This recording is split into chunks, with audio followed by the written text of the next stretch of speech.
campus of Syracuse University. This is Newhouse Afternoon. Welcome to Q Sports Talk on ESPN Radio 97.7 Newhouse Afternoon. I'm Jill Schumacher alongside Patrick Scanlon and Andrew Watson. And Andrew Watson knows quite a lot about ball. He knows a lot about ball. He's a ball knower. Apparently. Yeah, that's all he knows, though. Don't ask him anything else. Andrew doesn't know his descent or where his grandparents are from, but his descent is now basketball. It's up in the air. Anyone has any ideas, please let us know in the comments. I'll do some research. You can see him. He's a little blonde, small fellow. Yeah, over here. Yeah. For our radio people. I'm just trying to give a description of you. Yeah. He's in a nice little button-up, but yeah. Yeah, no. I don't know if that's a descent. I don't think that would do anything for me. But yeah, I do spend my nights watching some basketball. That's all that matters. That's all that matters. Ball knower. All right, so there's been some major shifts in the ACC standings this week for football, as we do know. And for that reason, we're going to get right into our risers and fallers of the week. Andrew, why don't you go first today? Risers, fallers? Riser. ACC football, baby. We're back. I think for my riser, this is something I've done before. I'm just going to take Miami as my riser. Okay. I mean, something about still having a chance after losing to Georgia Tech and, 2 weeks left and they are still in the playoff race after it looked like maybe they would drop all the way out. I think Miami, mindset-wise, and how everyone views them in the country is why they're my riser in the ACC. Not because they did anything this week, but just solely because I think now they've proven that they have a chance to actually make it, and people now believe it. Well, some people say that you really don't know how good you are until you suffer that loss. Sort of the kind of the Notre Dame thing where they lose to Northern Illinois and then they figure out, all right, we can actually beat these teams. Miami, the same thing. Georgia Tech, a better opponent, obviously, a top 25 team when we played them. A team that beat FSU on a neutral site when it actually looked like a good win. But it's one of those like, all right, we're not bulletproof, but we can take a shot in the arm and still survive and get to the next week and still have a great chance to make the cultural playoff. You can win the ACC. It's not how hard you fall; it's how you get back up. Oh, okay, Rocky. And they had a bye week to figure out how to get back up. So I think it's true. They're going to come out firing this week, and then we'll see how they do when they make the trip up to Central New York. We'll see. We'll talk about that in a bit. Awesome. Jill, riser, who we got? Mine's Stanford. Oh, the Cardinal. Yes. You know how I feel about Louisville as a team, and they did beat Louisville 38-35. Yep, the Cardinal beat the Cardinals. Singular's better than the plural. I don't understand that. They're like a tree, but then whatever. I'm not getting into that right now. They have a great band. So it was also on their senior night, which is a very big deal in my personal opinion. But it's really, for me, Stanford's ability to throw the ball in comparison to Louisville's rushing that really did them disservice in Louisville's case.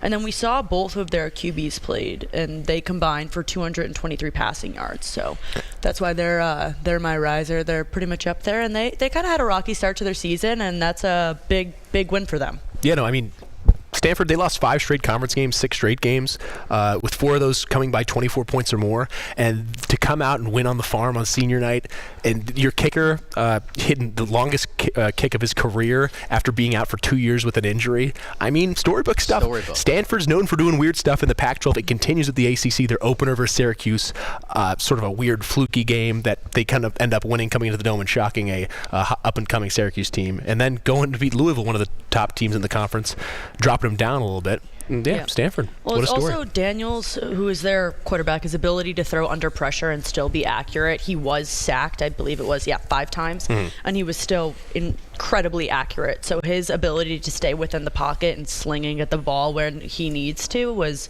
very impressive and super interesting to some watch. big wins out west, which we'll talk about Cal, Syracuse in a little bit. But my risers, Florida State, they didn't lose last week. They had a bye. So, no, but I had a chance to see this Florida State team in person. They played at Notre Dame. They are not good at football. They had their 2 quarterbacks played. They combined less than 100 passing yards. They just really couldn't do anything. 52-3. They just never felt competitive. It's so strange coming from last year's team, which was so fun to watch, and the same head coach and different players can change this sporadically in a 1 year. That's just not what Florida State's about. Yeah, but I mean, even with that, Notre Dame, I think it's just a great team. Oh yeah. Even watching Notre Dame play Virginia this past weekend, just the way they go about everything is very calm, very collected, and they're just a strong football team. So I think they can make anyone look bad. But yeah, and I've said this before about Florida State. I just think it's incredibly ironic and laughable, quite honestly, that they thought they were coming in better, that they were better than the ACC, and then they thought they were the top dog within the state of Florida, and they have now completely fallen, and we have Miami kind of taken over that role. You know, I mean, we talked about Notre Dame a little bit earlier. They completed a pass to 10 different receivers, running backs. I mean, they can spread the ball well. Riley Leonard can run the ball if needed to, and pass the ball. You know, we'll see a little bit more if the one that's actually going to push come to shove. Like, he didn't have a great passing game against Texas A&M, but now becoming more of a complete player. If you're going to, you know, worry about his running, then it opens passing up a little bit.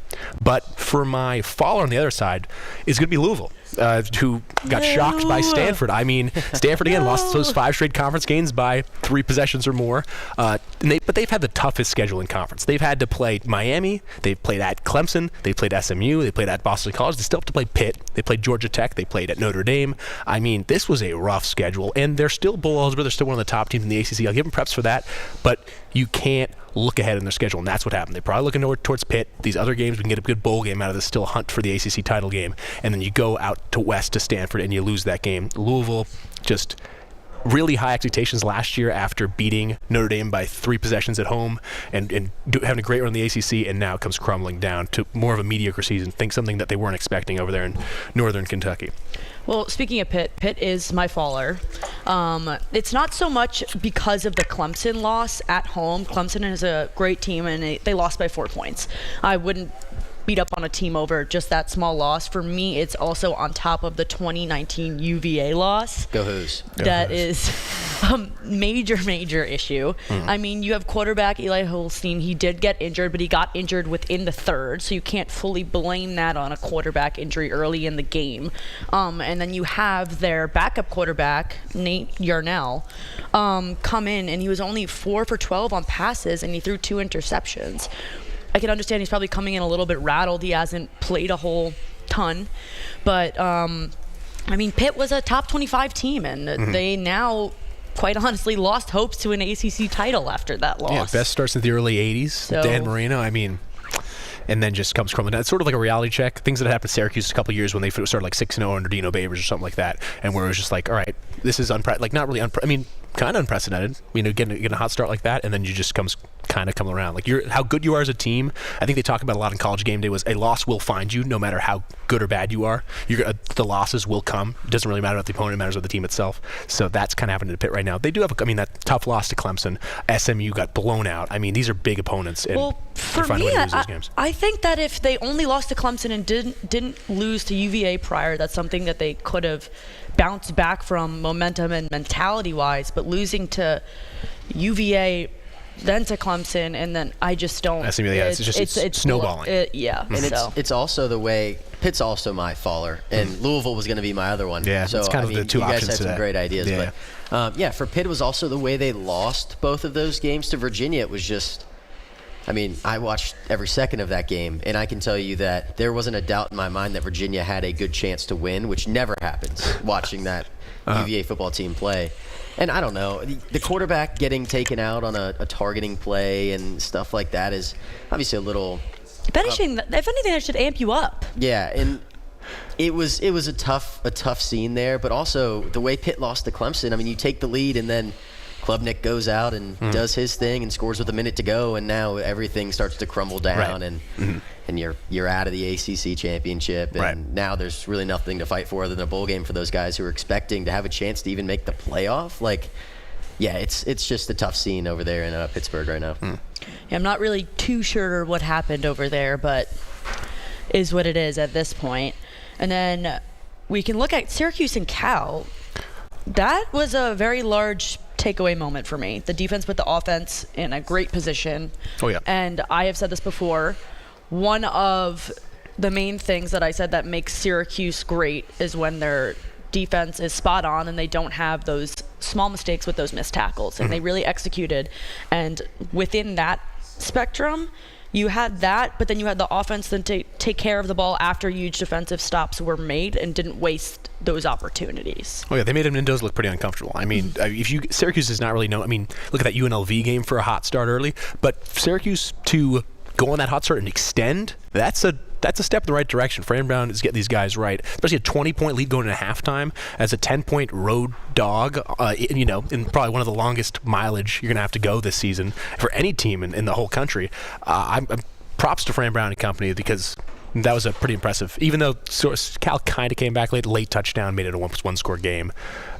Sort of what they tried to do against BC made it a little closer than it actually appeared. But yeah, and I think a part of that, like you mentioned, was just the hot start. It was one of the first times you've actually seen this Syracuse team get off to a hot start and go up 27-7, and then you're going into halftime and you're thinking, as a Syracuse fan, oh, maybe we're just going to blow a team out for once. And, I mean, obviously, scoreboard doesn't say that you blew them out, but it really felt like that the entire time. And it was just a balanced game, I think the way they mixed throwing the ball, running the ball, LeQuint gets over. Great game for Allen. Great game. Yeah, they actually had blocks that he could actually yards, follow. He actually had running room. It was McCord throws for movement. 323 yards, 1 touchdown, no interceptions. I mean, it was just a clean game all around, which is exactly what they need, and especially going into the last 2 weeks of the season where you can't overlook UConn. That UConn team is not too bad. They gave Wake a run for their money, but even going into Miami.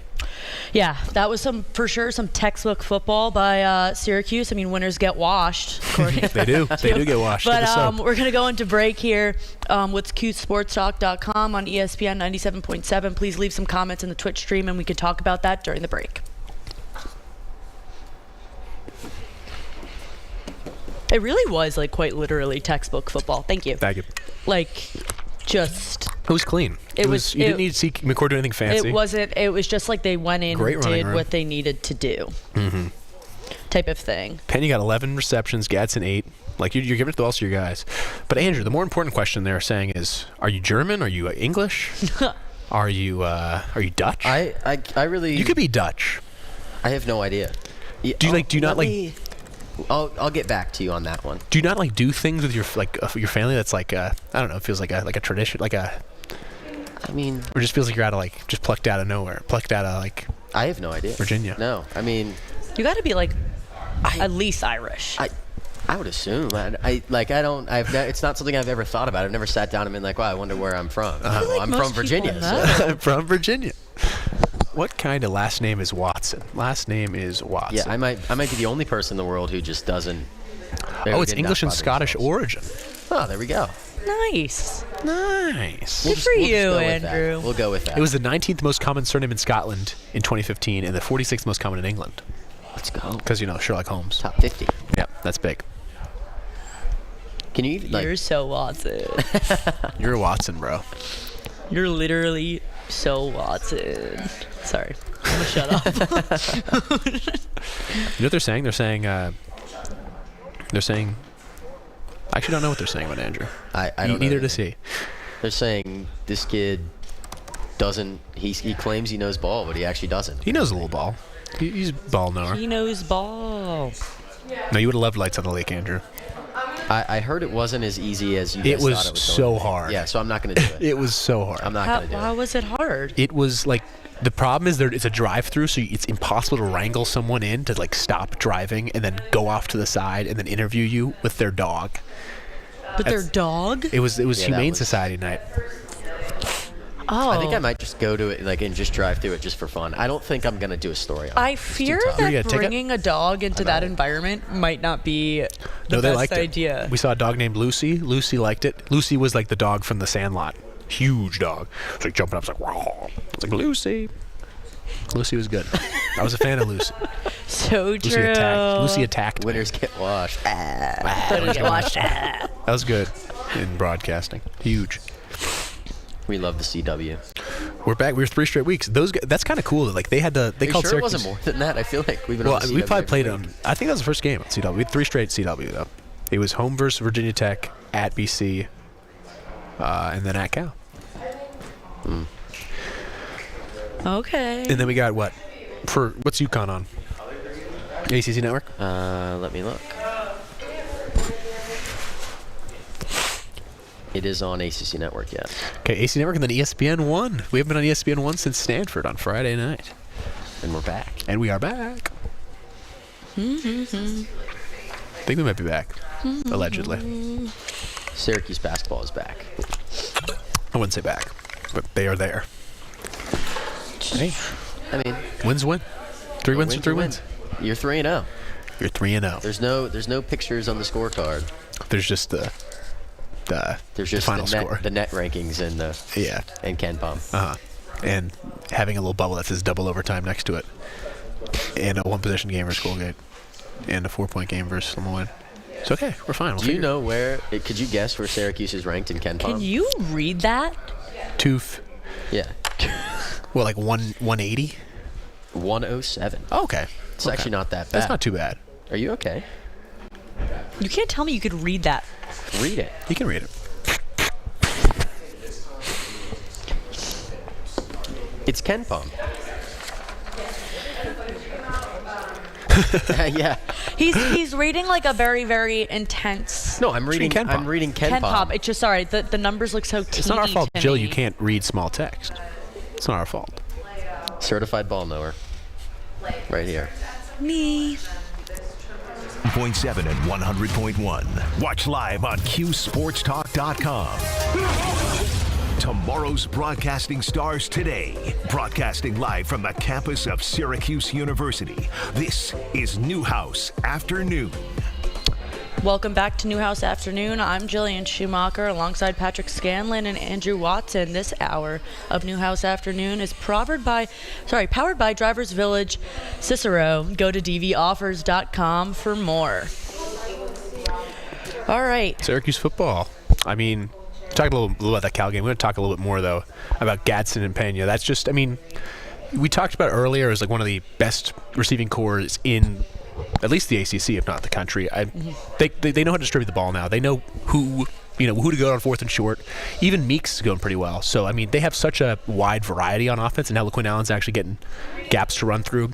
The offense will go as far as the defense kind of takes them late in these games, especially the Miami game coming up. And UConn. UConn's, we've seen way worse UConn teams. Yeah, yeah. They obviously aren't as good as, UConn basketball, but, this will be a lot more interesting. But yeah, I mean, did you know that UConn football is not as good as UConn basketball? Not yet. Not yet. Soon, though. I think soon. Who knows, man? It's okay. Once Dan Hurley leaves for the Knicks, it'll be golden. I mean, you're 100% correct. I mean, the last time UConn won this matchup was in 2022, which was 48-14. Mm-hmm. So, sorry, this is the last time we've played them. They haven't beaten Syracuse since 2011. Oh, okay. Sorry. Okay. Ooh. Okay, so we're going back to the Big East for that one, 2011. Mixing up my notes. Yeah, but UConn 7-3. I mean, they beat FAU, who just fired their head coach. New era in Boca Raton there, but their one ACC opponent that they played so far is they played Duke and Wake. They lost to both of them. Wake pretty bad. Wake not great. Duke pretty solid though, and they only lost by 5 to Duke. One of the more upper middle tier. Duke. Yeah, Duke UConn finds ACC a team. way. It's watching them play football. They just find a way to make these games close and have a chance. Oh yeah. That Wake Forest one comes to mind. I mean, firmly there for a while, I thought UConn was going to beat Wake. Mm-hmm. But that one obviously was up there at UConn. So, I mean, a little bit different situation than what Syracuse is going to get into this week. But, I mean, still one to not just completely glance over. No. Obviously, you're going to have Miami coming in the next week. Yeah, it's a very big Off look of ahead Wake. game. Yeah. But, UConn's played 4 straight one-possession games, the 5th one being a 9-point win versus Temple. I mean, they keep teams close. I mean, they're playing Wake. Again, these aren't the best teams. They're playing UAB, Georgia State, Rice, Wake Forest, Temple. That's kind of what has to happen if you're an independent in football these days, because there's just no real benefits to having an independent. It's just if your basketball team's that good, why mess with it? That's why they're trying to go to the Big 12. The Big 12 saying, all right, get your football in order so we can actually talk about this. And then UConn saying, no, we won't do that. We're trying really hard. It's just not working. I mean, they're 7-3 though. They're winning the games on their schedule, and that's all you can really ask for an independent team. I mean, for them to be 7-3 is a lot like Indiana being 10-0. Mm-hmm. It doesn't really matter. Come on. For those guys, it doesn't really matter who you play as long as you win the games. Yeah, but it's Indiana, the Big Ten. Like, these are Big Ten opponents. These are like No, I just mean like Power 4 in teams. comparison to each other. Like whoever's on your schedule, you have to beat them no matter what. Whether you're playing the best team in the country it's or the different. worst You're playing team in the Nebraska, country. and then they're playing Merrimack. It's different. But it doesn't matter if you Merrimack. win your games. Fine, you win the games on your schedule, yes, Yeah. but you also schedule the games on your schedule, and the Big Ten doesn't. UConn does. So I think once you build some momentum here, you go 7-3, and then you play at UMass. That's probably a win. You hopefully lose at Syracuse, and you get an 8-4 season. That's a bowl game. Then you play someone on a big stage, and you actually can beat some like MAC team that's in there. You could beat Ball State or some other team that's over there.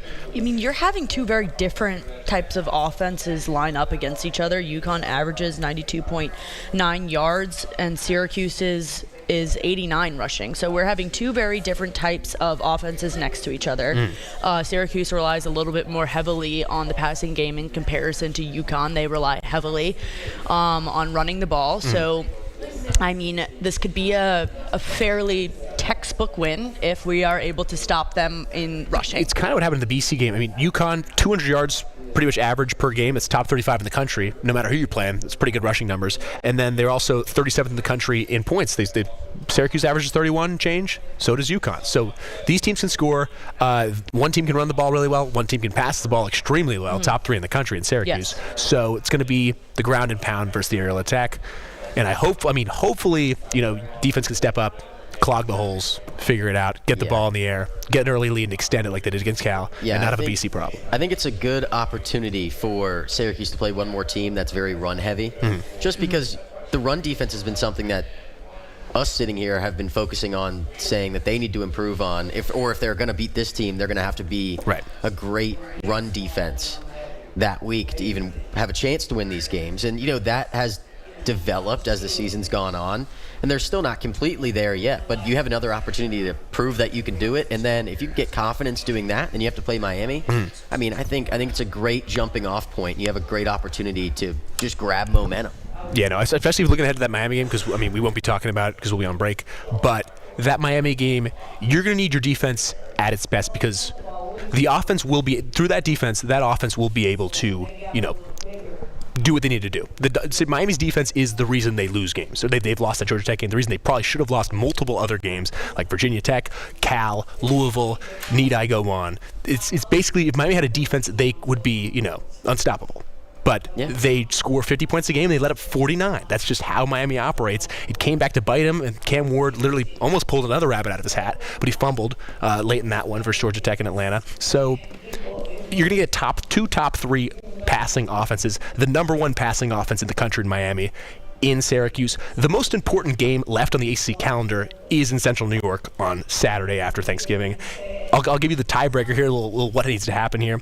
Head-to-head is what it goes based off. So if SMU beats, they have 2 games left in their schedule. SMU plays Virginia, and SMU plays Cal. So Virginia's on the road, Cal's at home. And SMU only has 1 loss, and it's out of conference. So SMU just needs to win 1 game. One of those games versus Virginia or Cal, and they're in. And then that leaves... It's very doable. Very doable for SMU. If it doesn't happen, it is a absolute embarrassment for the Mustangs. The other one is common opponent, right? That's what comes up next. Common opponent. I think Clemson has not... they have no more ACC games left in the schedule, so it really doesn't matter what they do next. They play Citadel and they play South Carolina. It'd be great to win those games. South Carolina, a top 20 team at home. And then Miami plays Wake Forest and at Syracuse. So because they all played Louisville and Clemson lost to Louisville and SMU and Miami beat Louisville, Miami just needs to beat Wake Forest and Syracuse. Yeah, they just went out. Just went out. So if Miami wins versus Wake Forest and SMU wins versus Virginia, Clemson fans, ironically, are going to be the biggest Syracuse fans, a team that's actually been a thorn in their side the last couple of years, winning games they shouldn't have in the Dome and giving them close scares on the road in Death Valley, and, potential win too. You are going to be the biggest Syracuse fans ever, because Miami's playing at a top 4 ACC team in Syracuse, and if they win that game, Miami will not only be out of the college football playoff, they will be out of the ACC championship. Their whole dream season would come crashing down, and it's time to play spoiler for Fran Bauer and company. Exciting stuff. Just beat UConn and focus on that afterwards. Yeah, even if the UConn game doesn't go exactly how they want, they still have the opportunity to play spoiler too, which I think is...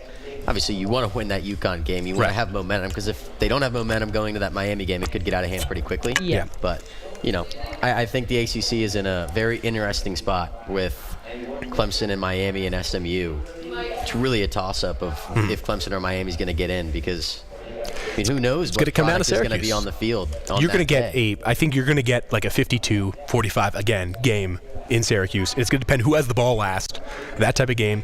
The defense, if Syracuse defense can step up and get some stops, forcing the punt, You got a great shot Yeah, there. I was going to say that that game, the U-Miami game in Syracuse, is going to come down to Syracuse's defense. And then you brought up the whole idea that they are a very offensive-heavy team. It's kind of like the equivalent to the NHL with the Maple Leafs. All the Maple Leafs do is score. They don't necessarily have a large defense, but they put up 5 and then hope it's enough. So if we can have, like, You would watch Justin a lot of Maple Barron, Leafs hockey or Marla something? Wax. Me? Yeah. You know I love the NHL. You know I'm a huge I like Rangers it. fan. I was like whiplash. No. We're going to the Canadians. No, yeah, we're Hey, going not right too to the far. Canadiens, Only a but 4-hour we're drive. gonna need Marla Wax, Justin Barron, and just like Barry Buxton to like put up some. Well, that's what happened at Cal. Yep, they played very well. Oh, yeah. Justin Barron had 7 solo tackles like on his own.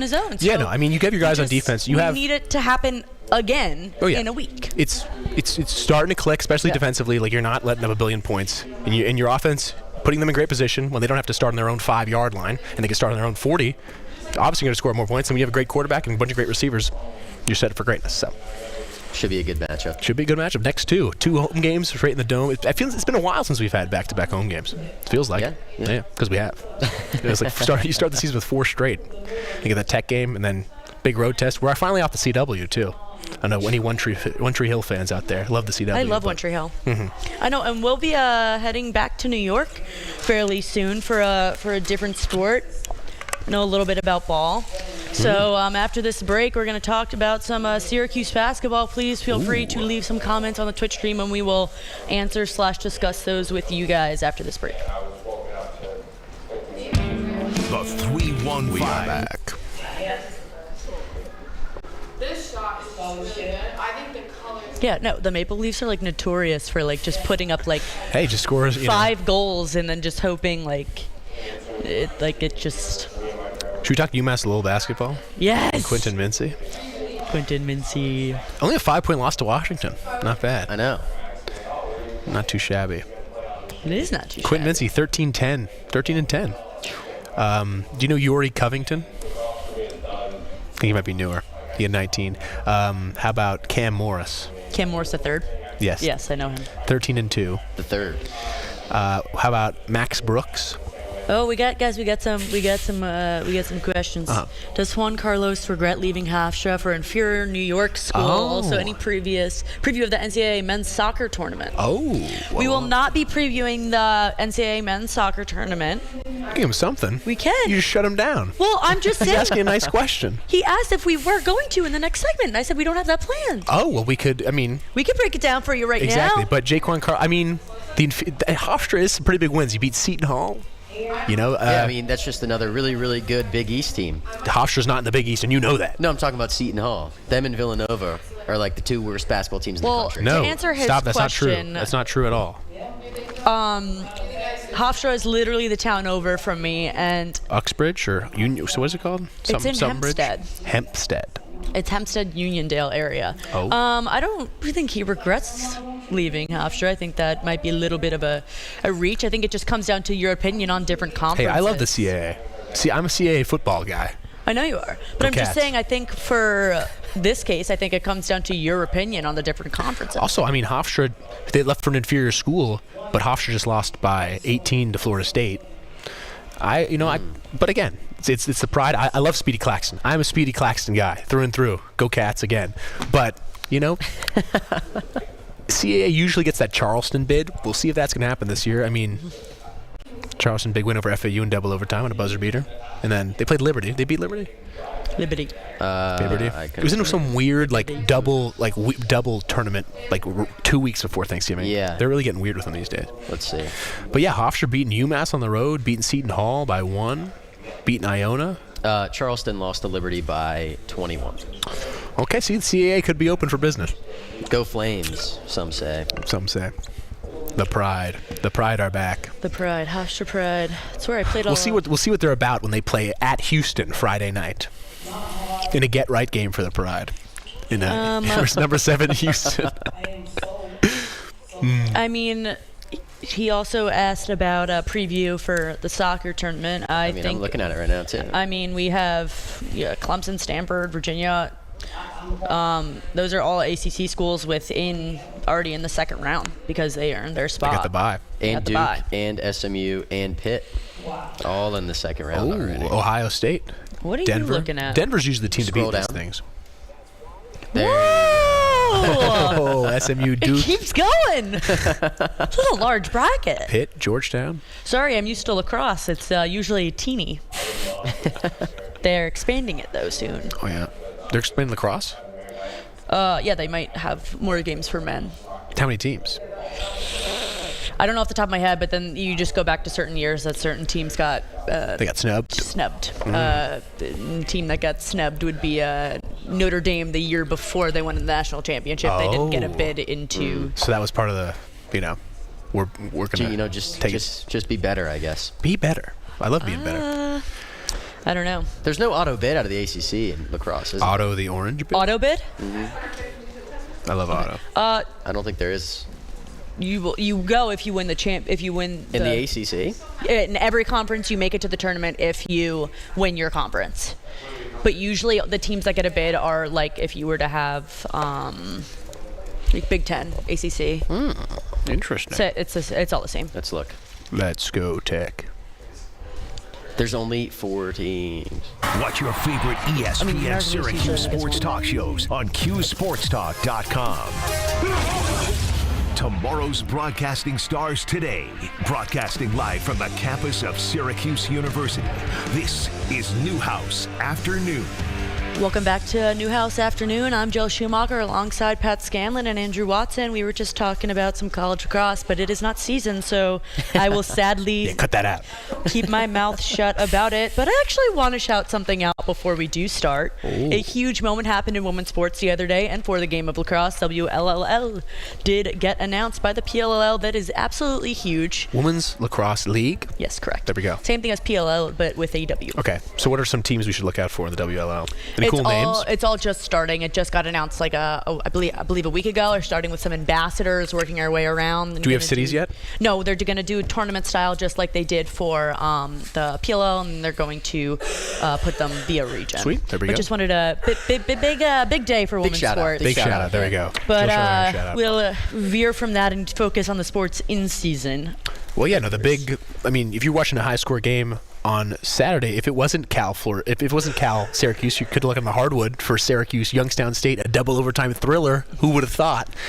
On Saturday in the Dome, started at 1 o'clock. I was not expecting to, get the blood pumping like I was, but goodness gracious. It took 38 from J.J. Starling to get us out of there alive. But initial thoughts from that one. I don't know. I think that's the right answer. This team scares me a little bit. I think you come in and you got a bunch of new guys, and they seem to be getting comfortable with each other, and the athleticism is there, the shooting is there on paper, the size is there on paper, and then the product they put out on the floor doesn't replicate that at all. I mean, we were talking about it before we came on. Their three-point shooting is not good. No. 13th from the bottom. Yeah, they're 350th in the country out of 360-plus teams. They went for 5 for 22 on threes against Youngstown. Yeah, they started the first half as 1 for 13. I think they were up to 114, 115 in the second half. Yeah, so it just, like when they hit that first 3 in the second half, I think it was J.D. Sterling had a clutch back-to-back 3 possessions. The place went wild, that's telling you something. It was like, we're just hitting 1-3, and that's all we need. It's all the Dome crowd needs. Well, what did we obviously you go into double overtime. That's not something you want at home early in the season, but the question is, what did they do good that we want to see continue going forward? I think, sorry to interrupt. No, you're good. I think there's always something positive about playing close games early in the season, no matter who you're playing.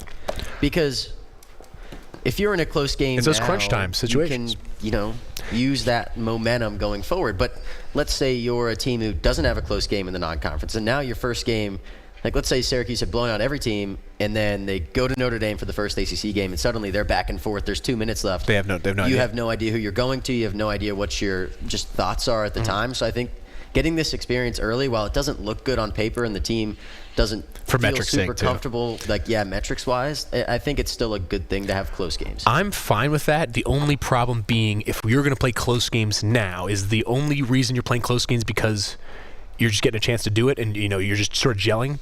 Even though these are teams you've paid to play, Youngstown State is not playing here for no reason. Neither is Lemoyne or Colgate. They're being paid to play here for part of these non-conference like early ramp-up slate. When you go play Texas on Thursday, are you going to play a close game versus them, or are you going to get blown out because you've been toying around, playing with your food against inferior competition, and then you go play the big boys in Brooklyn and, you sort of get your handed to you? But yeah. I don't know. We'll see. I think they have a chance to keep playing close games. And if they're going to be the cardiac Q's team that they've already been early, and if they're going to continue that against better teams, that's just how they are. That's fine. That's totally fine. Because if you can do it against the worst and the best, I mean, that's just the roller coaster ride you're going to get. I mean, I'm still looking on their schedule, I'm still looking at 3-0. So that exactly. is, it's not the end of the world. The sky is not falling. The sky is not falling. A lot of teams are worse. Like look at Villanova, who lost a bye game to Columbia, or look at any other team. South Carolina lost to North Florida. North Florida's a pretty good team. He did say, Lamont Paris said the sky is not falling. He said the sky is not falling, and he was right. I think my biggest concern, though, and it was threes will at some point the threes will fall. Hopefully, I mean we'll see. Through 3 games, hasn't really happened, but you have these big leads versus Colgate in the second half that you couldn't sustain. You're up 8 in single overtime with a minute to go, and you let up an 8-0 run to force double overtime. That was my biggest concern, is you are up 8. You need to shoot clutch free throws at the end of the game. Starling did in the second overtime, and Lampkin helped out a little bit too. But free throws another huge concern, especially when you're up 3 possessions late in single overtime to Youngstown State. Yeah. Well, coming off of that, I would say Lampkin would be one of my positive markers. I love because Lampkin. I think that we saw, in comparison to the first 2 games, a little bit more out of him within this game just in general.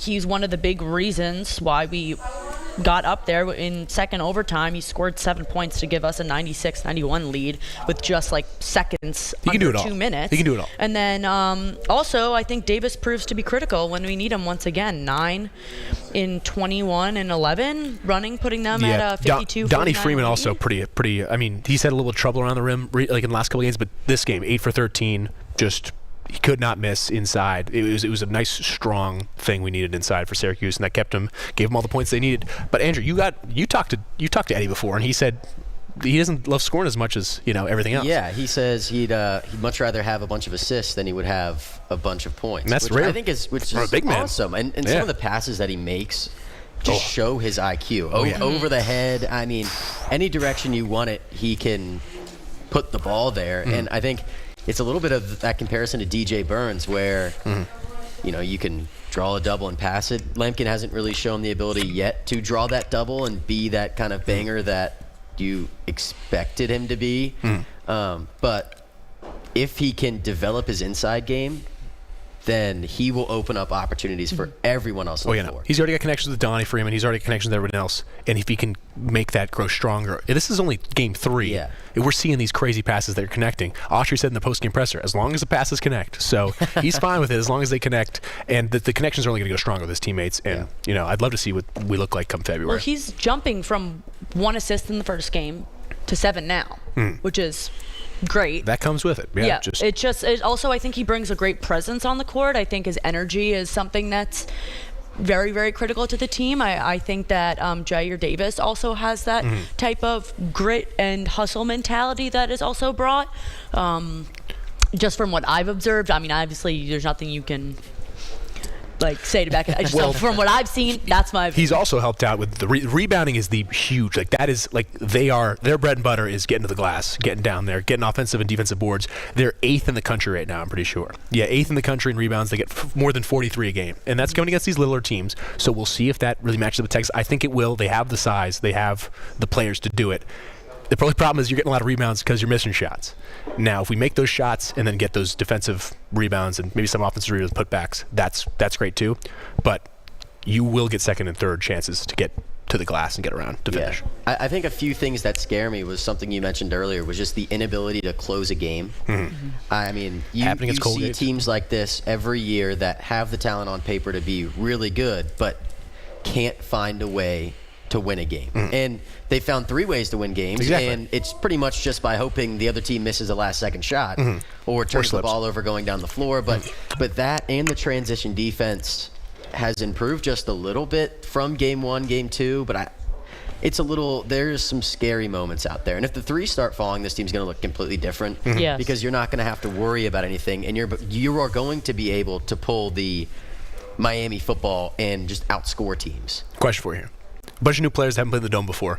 Do you think the threes, they talk about in the Final Four all the time, we talked about this before, do you think it's kind of playing in the Dome and not your average gym that's kind of messing with them, or do you think that's just something to look at? I don't think so. I think they have the opportunity to shoot in there pregame and everything like that, especially after a couple games. But also it's guys like Chris Bell, who shot 42% last year. Yeah.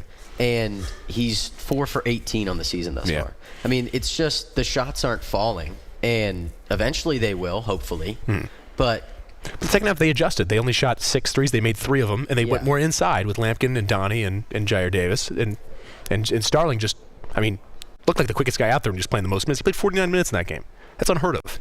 And he was just Iron Manning it. Yeah, so, I mean, we're rocking right now at a 33% on threes. Yeah, that's not great. But again, we'll see. This is a huge tell this weekend. It's early. I just do it like it is early. Small Sometimes sample size. you're still shaking the rust off. You'll get there, and then I'm sure they'll continue to shake it off going into the Barclays Center later this week. We're going to discuss that Legends Classic. Legends, and then it will be UKG Legends Classic in Brooklyn. We'll talk about 2 games. Yeah. All right, so leave us any questions in the Twitch stream, and we will head to break really quickly. Saturday, when's Gotham? That's in later November. Maryland.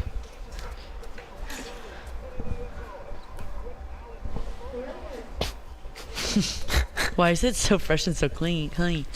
Nobody fresh than me. How are we thinking this? We can't talk about it. Never mind. What? I was gonna say this matchup is gonna be interesting. Yes, that was. Yes. Winners get washed. Oh, there we go.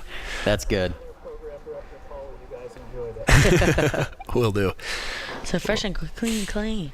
Well, every year I get to see Arthur Kaluma kick my team's butt. First it was at Creighton, then Kansas State last year. Now it's at Texas. I don't know. We'll see. I think this isn't your older brother's Texas team though. They don't have Dylan Disu. They don't have Max Asmus. They only have really Kaluma. Some other guys. They've got some players on that team. Texas. That will match up really oddly to Syracuse. I think it'd be a good game. But everyone's hyping up the Texas Tech St. Joe's game. Trey Johnson is averaging 23. Yeah, dude, freshman. Could be freshman of the year. Kaluma's averaging 14. Who's hyping up the St. Andy Katz top 10 game of the week. Oh. Texas Tech St. Joe's. Texas Tech should be in the top 20. We'll talk about this. Texas Tech they're receiving a lot of votes. They're like 26, 27. 26. This tournament is like the received votes tournament, besides Syracuse. Yeah, and the one that Virginia is going to is Bahamar. People who are overrated teams. People who are ranked who maybe shouldn't be ranked as high as they are. Stop calling St. John's out like that. St. John's is going to go. They're going to go to the Elite Eight, and you're going to be like, "Wow, I should have listened to Pat. The Big East is really good." I mean, it really doesn't matter because the Big East maybe is not that good, but they are good. Marquette just beat Purdue by 15, and Purdue beat Alabama by double digits. Yeah. Riddle me that. It'll be okay, guys. I mean. America East is going to be pretty big. I have seen one Big East team play in person this year. It's the American East. The best coach in the world. Shush your mouth. It's true. Hello, Terry. Hello, Tony. ESPN Utica, Rome, and ESPN Radio, Syracuse. Here's a real question for you. What? How is Caden Shedrick still in college? How? What year is he? Is he a redshirt something? Medical and or academic and or both? He's a graduate student. He went to Virginia for a couple years and then left. We come to old Virginia. What's going to be at stake for Virginia-Syracuse March 8th in the Dome? March? You're really looking far ahead. I don't know. We won't know the answer to that until we have some. Andrew knows the answer. He sees all. Syracuse will be fighting for a seeded spot to host. For ACC? In a certain tournament. a certain second-tier tournament. I don't know. This team could go anywhere. They could do some crazy things. This team reminds me a lot of that NC State team where it was just like, oh, they could have really good days and then they could have really terrible days. But if your terrible days, you're still beating bad teams. It's not a bad thing. Right. Some people's some people's terrible days are some people's worst days. Wow. You're poetic. You do poetry? Sometimes.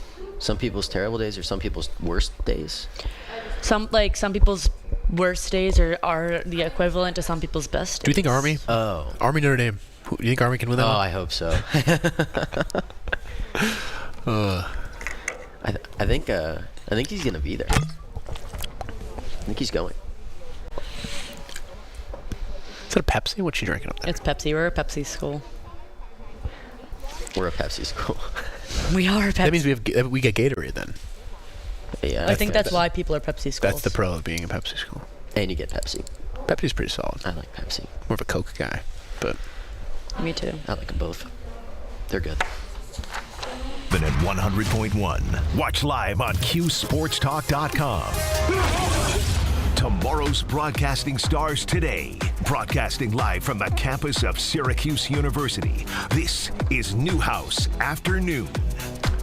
Welcome back to Newhouse Afternoon. I'm Jill Schumacher alongside Andrew Watson and Patrick Scanlon.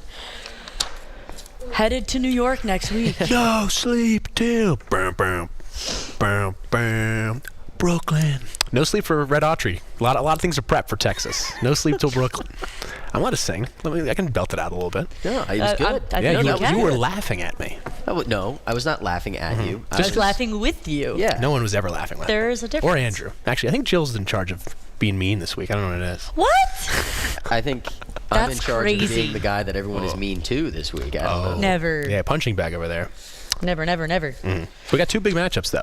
Texas and Syracuse, and then you get Texas Tech and St. Joe's. It's kind of the battle of the received votes in the AP poll tournament. Texas Tech currently the first team out of the AP Top 25 at 26. Texas received some votes. St. Joe's has some solid wins, and then Syracuse is there. But, they're trying to make it 5-0. So, I mean, it's what you want if you're Syracuse. You struggled a little bit in the first couple games of the season, and now you have an opportunity to possibly play two teams that are obviously talking about Texas and Texas Tech that are receiving votes. But you also can't sleep on the fact that if they have the chance to play St. Joe's, pretty solid team, too. That's a great matchup, Top too. 3 preseason poll in the A10. I mean, St. Joe's is a team that has been trying to get the pieces together forever. Last 2 years, it's been good. The only problem is you've lost bye games. Like they took Kentucky to overtime last year at Rupp Arena, but they lost at home to Texas A&M Commerce. And then this year you beat your arch rival for back-to-back years in Villanova at home and on the road last year. But you lose to Central Connecticut State, who is probably the best team in the NEC, but again, it's the NEC. So. The first game that Syracuse needs to worry about is obviously against Texas in Barclays Center. I love when teams play in New York just because you have such a varying pool of alumni living within city. So you just get a lot of people popping out to those games and even just to go for a good time. So the atmosphere is always a great time, which is a plus. I'm from Long Island. I don't know if you know She's that. from Long Island, everyone. She's from New York. Yes. There it is. But looking at this game, the thing that I think it's going to come down to for Syracuse is how their offense can match up against their defense, because I think rebounds right now we're covered. Just because if it's coming down to who can pull better off the boards, I think Syracuse in matching up with Texas. Also, assists ain't could be too better. shabby. We're top 60 in the country. We average like 12 a game. So, I mean, 17 and a half per game, I should say, for assists. We just have to make sure we're managing the ball well and protecting, just because Texas does average close to 7 steals per game and 5 blocks per game. They also don't turn the ball over that much. Texas top 10 in the country in turnover margin. They only turn it over like 7.5 times a game. So it's going to be important, especially fast break. A problem that was fast break points were a problem against Colgate, and you lost that score 22-2. They were a problem against Lemoyne too. Problem against Lemoyne. Kind of okay against Youngstown State. There were a couple, fast break and transition buckets off steals, but for the most part, it's slowly getting better. Something that's obviously going to need to max out versus a team like Texas, an SEC team, SEC team, Texas. Yeah, that's a weird feeling, but yeah, the offense for Texas, I think, is what separates them just a little bit in this one. Oh, yeah. They're averaging right around the same amount of points, 89 for Texas, 88 for Syracuse. Right. But, it's just the efficiency. Not to get all statistical here and offensive efficiency on KenPom, but they're the 27th best team in the country in terms of that. And then on defense, they're literally the exact same, but they're 28th, not 27th. But, Texas is a well-rounded team and will be a great test for Syracuse for some of these new guys that are coming in, getting their first taste of a neutral site game against a great team in Brooklyn. I think it's a great way to get ready, not to look into March, but great way to get ready for the ACC tournament. The thing is, these games will follow you all the way to the third month of the calendar year. They are so important because it's a chance for you to play other conferences. So the ACC loves to beat up at each other, and then they only get 4 bids, and then they do well in the tournament. But when your teams in the ACC do well outside of conference, it sets up for success in the conference so much more. So if Syracuse can go in and beat Texas and a Texas Tech or a St. Joe's team, that's going to do dividends for them and the conference as a whole. Well, also not to harp on location, it's the idea of playing in an arena that you don't always get a chance to play in. Yes, we do play in the Dome, but you're now playing in a larger pool of people, so it gives you a little bit of prep in what you might see in March if you make it to the tournament. I also think the Orange need to keep an eye on Texas's Trey Johnson. He's averaging close to 24 points a game. He had 29 points in his debut against Ohio State, not one of your, And that's their only loss. Yeah, no, exactly. Trey Johnson, 29 points against Ohio State. That's more than Kevin Durant in his Texas Longhorn debut. So, guy to keep an eye on. Also, Arthur Kaluma did damage at Creighton, did damage at Kansas State last year. Now taking his talents to Austin. You got some solid players here. You also got Caden Shedrick, who I mentioned earlier over the break, transferred from Virginia a couple years ago, still with Texas somehow. Long tenure. Yeah, shout out to him. But he's averaging 11 points per game. He's 6'11", and he can move pretty well. It'll be interesting to see if he can stretch the floor a little bit for Texas and just see how they can, create opportunities getting to the lane. Because if Syracuse can bunch up the paint and force Texas to shoot outside jumpers, I think that's maybe the way you win this game, is just to kind of make it a mess. Yeah. And, and then you have loose balls. They proved they wanted it more multiple times in the course of these last 3 games, especially with the rebounds. Those balls are up. You're going to go find them. And that's what they're trying to do for Syracuse. But Texas is top 20 field goal percentage, but they're outside the 150 in 3-point percentage. So it's more like they are, they think themselves more just inside, mid-range, find a way to get the free throw line, that type of thing inside. Yeah. So if Syracuse can rebound well and force them to shoot outside, and Syracuse can make a couple threes of their own, if they can do that, key to success down there in Brooklyn. And they are.